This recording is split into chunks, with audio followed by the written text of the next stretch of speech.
Alright. So it's time for a little video here. So I feel like there's a need to address a few things. So now that Trump is president again, there's a whole segment of the world's population, not just the American population, that have now been completely subdued and now just going along with the plan, whatever the plan may be. And as we've been hearing over the last few weeks, Trump is just a bull in a china shop. He's going against allies, he's going against foes, he's going against the cartels, he's going against the Palestinians in a big way. He's going against Denmark, as I said in my previous video. So there's a lot of turbulence, to say the least. But there's so many people who are just going along with whatever Trump administration wants to do, despite it being exactly the same or even worse than what the Biden administration wanted to do. And that's obviously because it doesn't really matter in the end of the day who the president is. There is a deep state, there is a global governance structure, which are the true players, or who are the true powers that be, rather. And no matter who's the president, they will follow the agendas set by these organizations, NGOs and think tanks, and we have the WF and we have the Trilateral Commission, and we have all kinds of public-private partnerships that are working together with governments that are ultimately those who are setting the agenda. And the agenda is going as they intend it to be, no matter who the president is. And this segment of people are failing to see this. And so I wanted to address the situation. And in relation to this global social engineering program, as you know me, I am very outspoken, and I don't really care who's in office. If I will critique the things that I see, regardless of who's saying them, if they are not in the interest of the general people, in the general public, or Denmark, for example, in regards to Greenland, even though my own country is not doing me any favors and persecuting me publicly and has been doing so since 2009.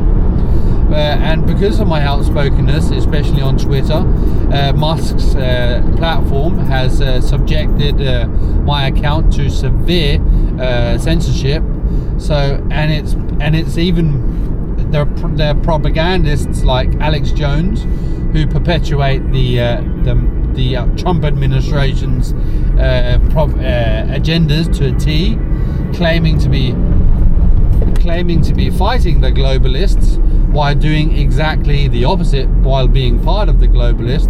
I literally also working in close cooperation with the intelligence conglomerate, and they have now put out messages that people should ignore me and should not take any notice of me, because I am just some kind of loner, schizophrenic, and the fact that I am being persecuted by the intelligence conglomerate, i.e. the CIA, publicly since 2009, using advanced and emerging neuroscience and electromagnetic weapons and communication systems, which they have been doing so publicly for the inception of the program, i.e. the synthetic telepathy communication system, the remote neuromonitoring aspect, where all of my senses are being recorded and decoded and being used in the electronic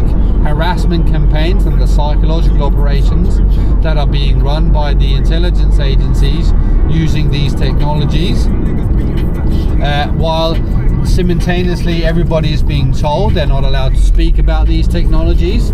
When I'm out and about, people are literally being electronically harassed, and people are not allowed to say anything, and people are being told to blame me for everything that is being communicated.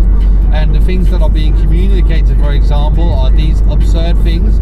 If they are not claiming that I'm having all kinds of sick and perverted feelings, fantasies and intentions towards anybody and everybody that I have any kind of contact with, then I'm obviously about to piss myself. I'm farting, I'm stinking, and or they're making all kinds of delusional psyops where I'm supposedly the king of everything, or people are ugly and they point out faults on people through what I see, and then hyper focus on these things as a way of making my interaction with people or conversation with people extraordinarily uncomfortable. All of this is, of course, a part of the intelligence operations, psychological operations, which are talked about in the congressional hearings in May of 2024 about the Havana syndrome. They literally point to this technology, point to this strategy. I'm just going to show a little clip of it here. Guys, if your assessments here are correct, these are very covert weapons, aren't they?